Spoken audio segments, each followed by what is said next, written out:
Hello students, last video थी only introductory कि metal non metal की डेफिनेशन क्या है और उनके फिजिकल स्टेट के बारे में, उनकी अकरेंस के बारे में और उनका पोजीशन इन पीरियोडिक चार्ट के बारे में।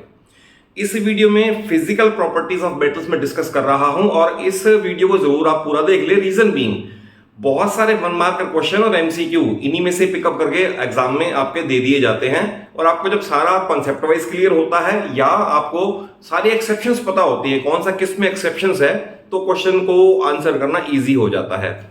देखिए इसके अंदर पॉइंट जो डिस्कस करने मैंने लिख दिए हैं। नंबर 1 है about the physical state of metals. तो इसमें मैंने आपको लास्ट वीडियो में भी बताया था और इसमें भी सिर्फ इतना ही कहना है कि सिर्फ मरकरी Hg मरकरी लिक्विड है and all other are solid, all solid. तो सारे मेटल सॉलिड हैं except mercury which is liquid at room temperature. Next है अबाउट मैलिएबिलिटी। तो पहले पूछ सकते हैं कि व्हाट इज मैलिएबिलिटी, तो उसकी डेफिनेशन भी आपको लिखनी आनी चाहिए कि malleability is the property due to which a metal can be drawn into thin sheets. तो थिन शीट्स में इंपॉर्टेंट है, मैं वो लिख देता हूं, बाकी सारा आप अपने आप नोट्स में लिख लेना।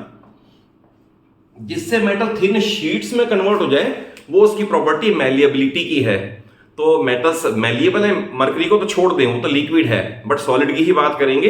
बट इसमें सोडियम और पोटेशियम क्योंकि वो सॉफ्ट है तो वेरी यूजली बाकियों में भी एक्सेप्शन में ही आ जाएंगे, तो उनकी शीट्स नहीं बन सकती। देन आता है अबाउट डक्टिलिटी।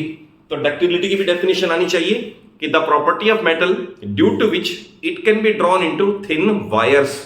इंपॉर्टेंट है थिन वायर्स, तो इट इज कॉल्ड डक्टिलिटी।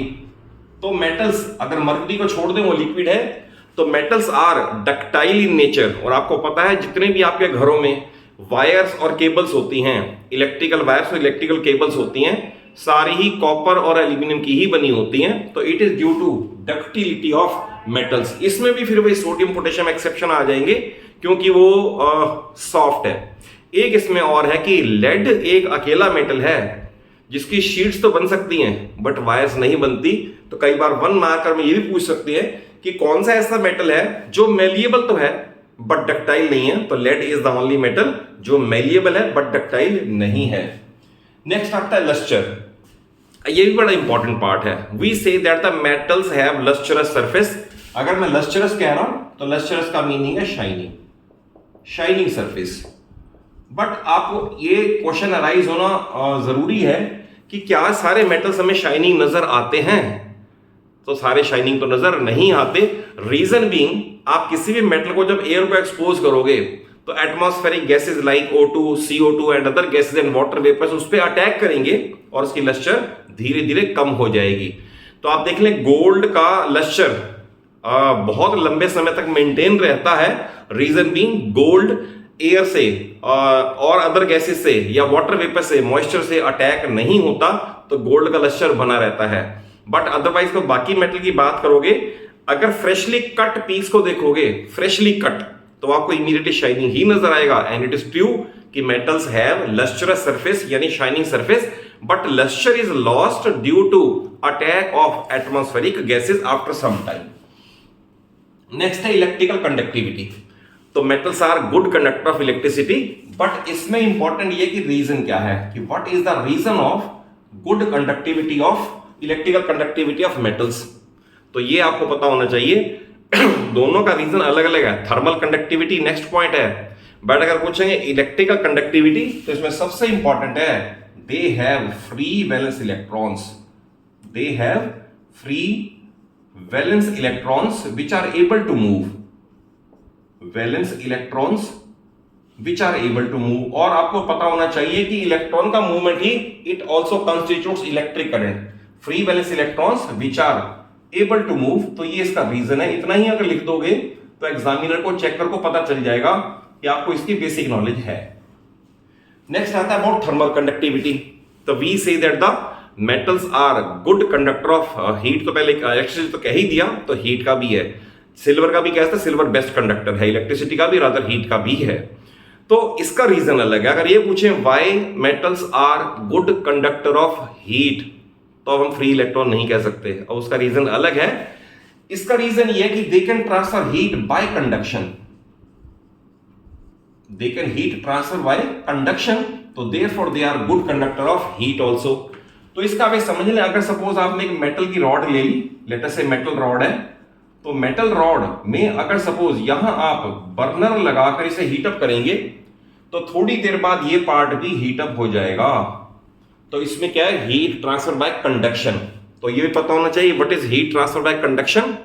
जब एक पार्टिकल को हीट मिले और वो वाइब्रेट करना स्टार्ट करके नेक्स्ट पार्टिकल हीट ट्रांसफर कर दे, फिर वो वाइब्रेट करे नेक्स्ट को हीट ट्रांसफर कर दे, एंड सो ऑन करते करते हीट यहां तक ट्रांसफर हो जाए, दैट इज पार्टिकल उठ के यहां से यहां नहीं आया, वो कन्वेक्शन में आता है।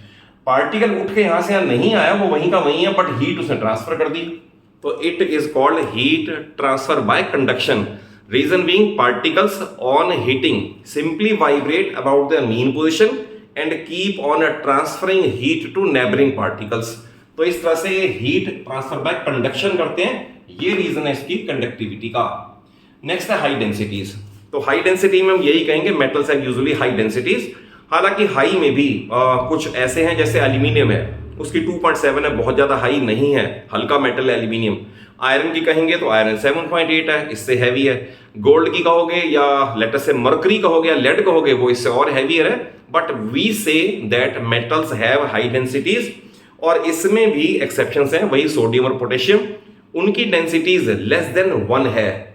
व्हेन आई से डेंसिटी लेस देन 1, तो लेस देन 1 का मीनिंग है 1 ग्राम पर क्यूबिक सेंटीमीटर।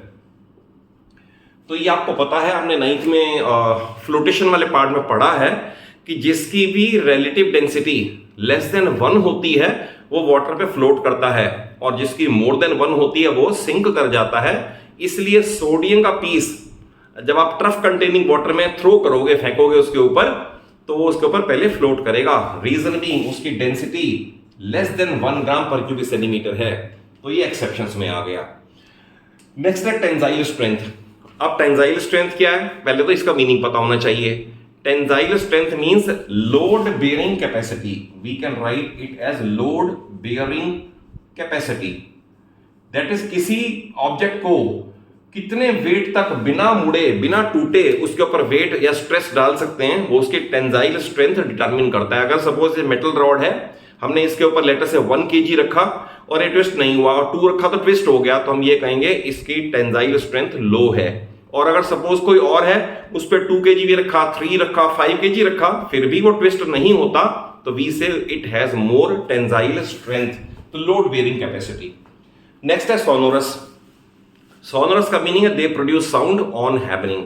तो सोनोरस का मीनिंग लिख देता हूं, प्रोड्यूस साउंड, प्रोड्यूस साउंड। और आपको पता है कि आपके स्कूल बेल्स बहुत सारी मेटल्स की ही बनी होती हैं, कि जिसके ऊपर हैमरिंग करने पे बेल की साउंड प्रोड्यूस होती है, तो दे आर सोनोरस। ऑब्वियस है, सोडियम पोटेशियम क्योंकि सॉफ्ट एंड स्पंजी हैं, तो उनमें कोई साउंड प्रोड्यूस नहीं होती, फिर वो एक्सेप्शंस में आ जाएगा। और लास्ट है high melting and high boiling point. अगर आप आयरन का देखें तो आयरन का 1539 डिग्री सेल्सियस है। तो वी से usually metals have high melting and high boiling point. तो ये सारी फिजिकल प्रॉपर्टीज आप जरूर इसके नोट्स प्रिपेयर कर लें और इसे थॉरली लर्न कर लें कॉन्सेप्ट वाइज। एक एक चीज की इंपॉर्टेंस है। जितने मैंने पॉइंट्स बताए, इन्हीं में से ही 1 मार्कर क्वेश्चन एमसीक्यू उठा के आपके टेस्ट में एग्जाम में दे दिए जाते हैं। तो learn them by heart.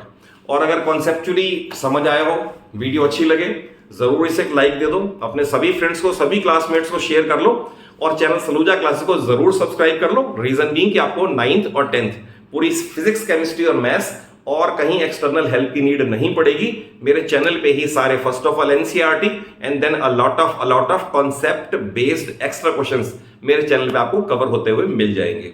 Thank you for watching the video.